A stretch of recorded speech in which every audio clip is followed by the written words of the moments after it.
absolutely dictated tempo from tip to buzzer, and that's not a good formula for us when teams are able to do that to us.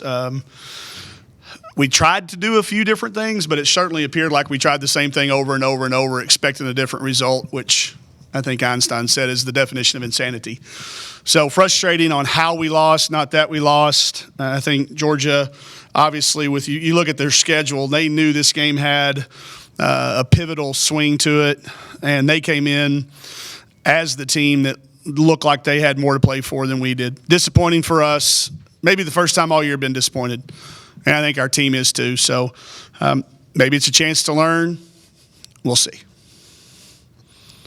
Chelsea mentioned lack of energy out there, but then said that she felt like maybe there had been kind of lack of energy for the past couple of days. Had you sensed that leading into this game, or?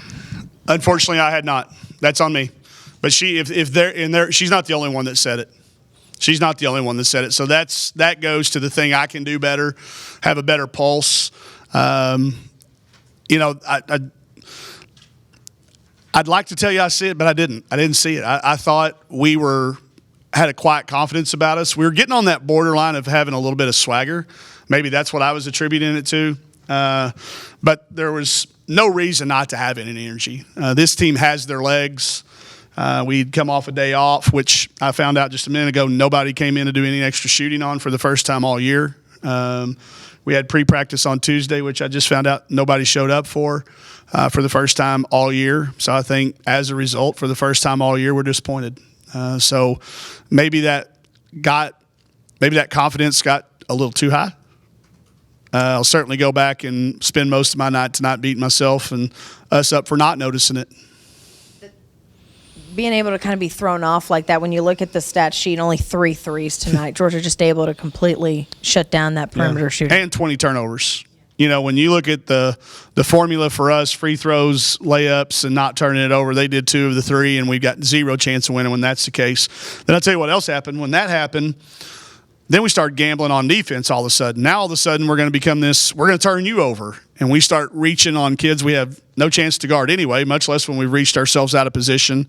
And then we start jumping for lobs that we've got no chance to get to. And that's what, when a team smacks you in the face, that's what it does to you.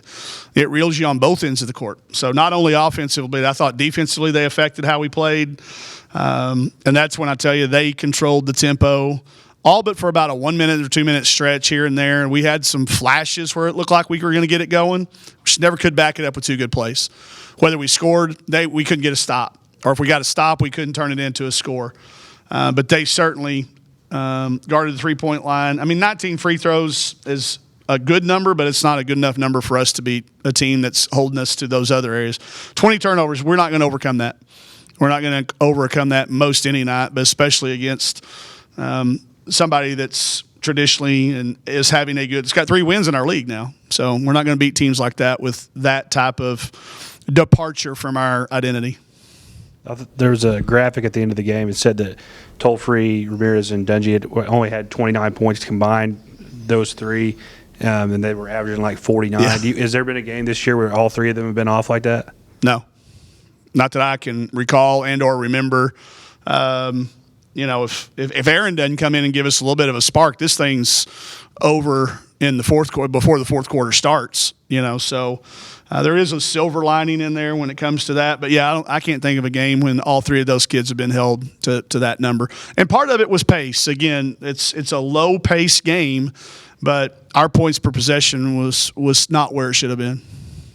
I asked about Barnum because Georgia coach said, well, yeah, she's not surprised by how good she is, but she said she'll take her leading the team in scoring any day. Oh, I'm sure. Yeah, if they had anybody other than the 3 that were just mentioned before being, our player of the game, talking to Phil, that's mission accomplished. I always look at who we get on the other side. Who do we get the other team talking to their radio person about? And if it's not one of those 3, or maybe Michaela every now and then, but yeah, that's exactly what they did. And you look at this plus minus. Aaron's the only player on our roster that's got a positive score beside her name. Rokia's is even, but Aaron was really impactful in her minutes. We've got to get her more minutes in practice so that she can play without getting tired. she makes 2 of those layups, I think, if she weren't tired in that one little stretch where she played 3 or 4 straight minutes. But we'll continue to work with that because she does give us a punch when she can make threes. You talked before the game about how important this Georgia-Florida little back-to-back is going to be. So turning around and getting ready for Sunday, where does that start for you guys? Just started right then. It was the first time all year I've talked to the team after a game. First time all year. We don't normally do that. And I told them the reason we did is not because we lost. The reason we did is because we found out all these things that we didn't do in leading up. And that's what happens. You start talking to your assistants and they're like, well, this happened. And you're like, okay. And I missed all that. So that's on me. I won't miss that stuff anymore. I will make sure that those things don't beat us before the game. And I'm not telling you that's the reason. I'm not telling you it's an excuse. I'm telling you it's the first time it's happened all year. So it may be a coincidence.